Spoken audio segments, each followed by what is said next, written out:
On TSN 1040 yesterday, here in Vancouver, Craig Button was brought onto the broadcast to talk about some things related to prospects and the World Juniors and the Canucks, but he also brought up this thing on Alex Edler of the Vancouver Canucks.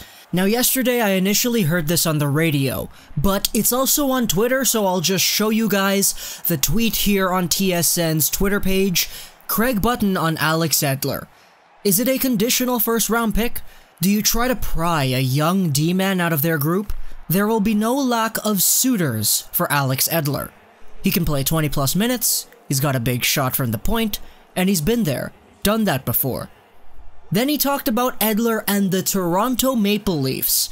He checks a lot of boxes, which makes him a very desirable player. You gotta get a prospect back. If you want to improve your team, it may have to be a Timothy Liljegren or a first-round pick, depending on how you rate players.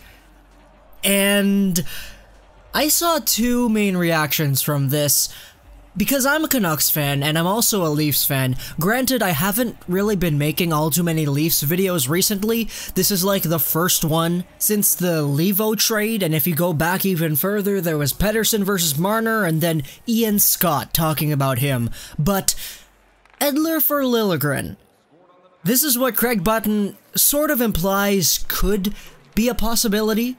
And I'm not saying this is a trade rumor or anything, this is not two teams saying things and it leaking out to the media, this is nothing, this is speculation, and Craig Button saying, do you trade Alex Edler for Liljegren? Is that what gets it done? Is it Liljegren or a first-round pick? Now, I think there is a little bit of a difference between those two things. First off, because a first-round pick from the Leafs would most likely be in the mid to late 20s, if not the very early 20s, but most likely in the mid to late 20s. And I don't know if you would necessarily value Timothy Liljegren as the same as a late first-round pick. Now, I know, literally, Liljegren was a 17th overall pick, so he wasn't necessarily super high in the draft, but Liljegren is 19, he's right-handed, and he was playing in the Marlies for a long time now. So, I know he's injured right now, but he has that experience. Alex Edler, on the other hand, is a veteran defenseman. Yes, he's basically a veteran at the moment. Remember when he was like 25 or 26 in the Cup run, and he was seen as the next hot young defenseman? Yeah, he didn't necessarily continue to play like that for the majority of his career, but Edler is still a guy who's seen it all, and he does have some qualities that make him desirable to other NHL clubs. Now, it's been a point of concern because Edler is on his last year, and he will need a contract extension, if not going to free agency in the summer. So, Vancouver Canucks fans are kind of looking at this like, could we get a prospect like Liljegren back for Edler? And I saw Leafs fans also on this like, what the heck? Liljegren for Edler? He's not even right-handed. And I know that's really a point of concern here, but it is something that you need to consider when you're the Toronto Maple Leafs looking for defensemen to get back to bolster a playoff run, the positional needs.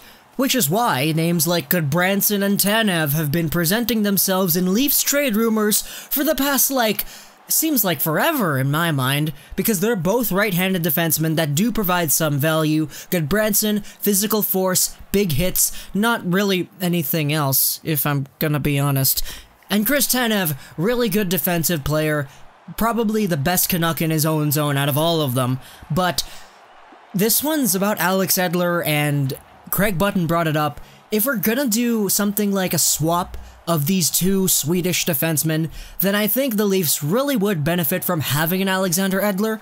It's just that you need to be able to convince somebody to switch sides, because Edler is left-handed and he isn't known for playing on the right side all too often. He always plays with either a Stetcher, a Biega, or a Chris Tanev, all right-handed D-man. So Edler coming into the Leafs would need to find himself a good position that doesn't already take away from the rest of the team. Because Riley, Gardner, and Dermott are all three pretty good left-handed defensemen, and they are taking up those left sides on the first, second, and third pairing. Let's say Riley goes over to the right side and Edler becomes the first pairing left-handed D-man. Edler, Riley would be pretty good in my opinion. So, when it comes to all of this, it all takes a look at what you value these players at. Personally, I think the Vancouver Canucks might have to add a little tiny bit to get Liljegren for Alex Edler, but at the same time, a first-round pick, I think, probably might go through, but even Button at the beginning of the tweet said, is it a conditional first-round pick?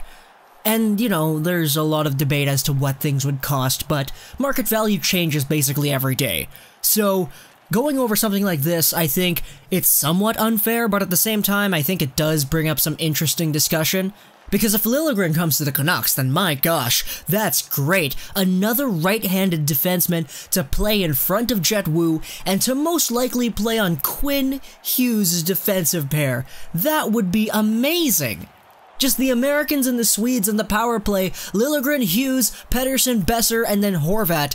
That would be great, but who knows?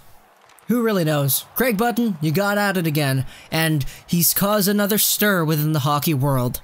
Hope you guys enjoyed this video. Plus, and the Gaming, and bye.